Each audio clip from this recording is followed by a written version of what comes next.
When Ned Stark warned that winter is coming, he meant war. In Delhi, that same warning means something else, a battle against an invisible army. Toxic particles floating in the air. No dragons, no words, just pollution and despair. Every winter, it feels like a rerun. India Gate disappears behind a wall of grey. The AQI or the Air Quality Index needle shoots past hazardous. Masks, once a symbol of a pandemic, becomes a survival tool again. Air purifiers turn into luxury essentials. This is not defense, this is surrender every single year, and the same old questions return. What exactly is poisoning Delhi's air? Is it the geographical disadvantage, or stubble burning in neighboring states, or vehicular emissions, or a mix of everything? What can the government and we actually do? And the big one, if China cleaned up Beijing, why can't we clean up Delhi? Let's begin with the culprit list. There is no single villain here. Delhi's air crisis is an ensemble cast. Every year, farmers in Punjab and Haryana burn crop stubble. That smoke does not stop at state borders. It rides the wind straight into Delhi, spiking the PM 2.5 levels. Delhi has over 1.3 crore vehicles. On bad pollution days, traffic can contribute up to 39% of PM 2.5 pollution, thanks to idling engines, slow-moving jams, and continuous exhaust. Construction dust is a chronic offender. Many sites don't cover material, don't mix water, don't follow norms, and even every gust of wind turns a construction pit into a dust cannon. Often forgotten, but massive, road dust. Broken pavements, unpaved shoulders, flyovers, old colonies. Studies estimate that 35 to 66% of particulate matter pollution comes from coarse road dust. All these sources, smoke, fumes, dust, pile into each other. Then winter arrives. Cold air sinks. Winds slow down. A temperature inversion traps everything close to the ground. Delhi becomes a bowl, and all the pollution sits inside it. Now here's the interesting part. Delhi pollution did not surprise anyone. Over the last 2 decades, ministers and departments rolled out a long list of clean air plans. Some were bold, like cloud seeding. Some were clever, like odd-even scheme. Some were just hopeful. For example, CP or ISBT air purifying tower. Let's run through the big ones then. Delhi moved buses and autos to CNG. And to be fair, it worked. Pollution dropped. The air actually improved for a bit. But then, the population exploded. Road traffic shot up and the gains vanished. Next came the odd-even scheme, a traffic rationing experiment that made global headlines. Delhi's former Chief Minister Arvind Kejriwal said it delivered a 10 to 13% reduction. He also admitted that it's an emergency measure, not a long-term fix. Because even if you cut cars for a few days, construction dust, trucks, industries, and fires don't take a break. Delhi then cracked down on construction dust. Rules were announced, apps were launched, and inspectors were deployed. But enforcement? Patchy. By the time authorities show up, the dust has already settled in people's lungs. Every winter, governments announce that stubble burning will be controlled. Incentives, fines, alternatives, the list keeps getting longer. But year after year, the fires come back because the solution requires money, machinery, coordination, and long-term planning. Things politics is not always friendly with.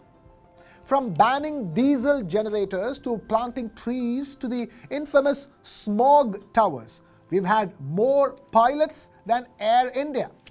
Most stayed symbolic, never reaching city-wide scale. And here's the uncomfortable truth.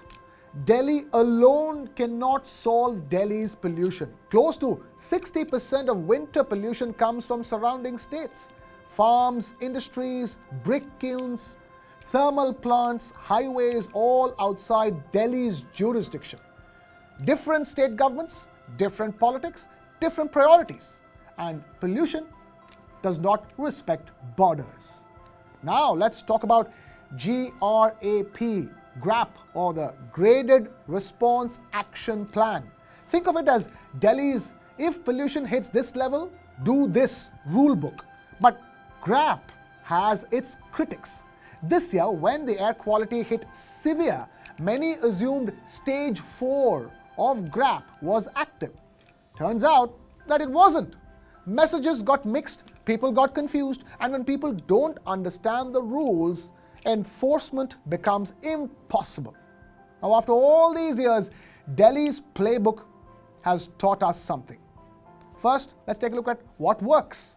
A bigger, cleaner, electrified bus fleet reduces cars and cuts PM 2.5, a trend backed by CSE's 2024 analysis showing vehicles are the single largest local contributor to pollution.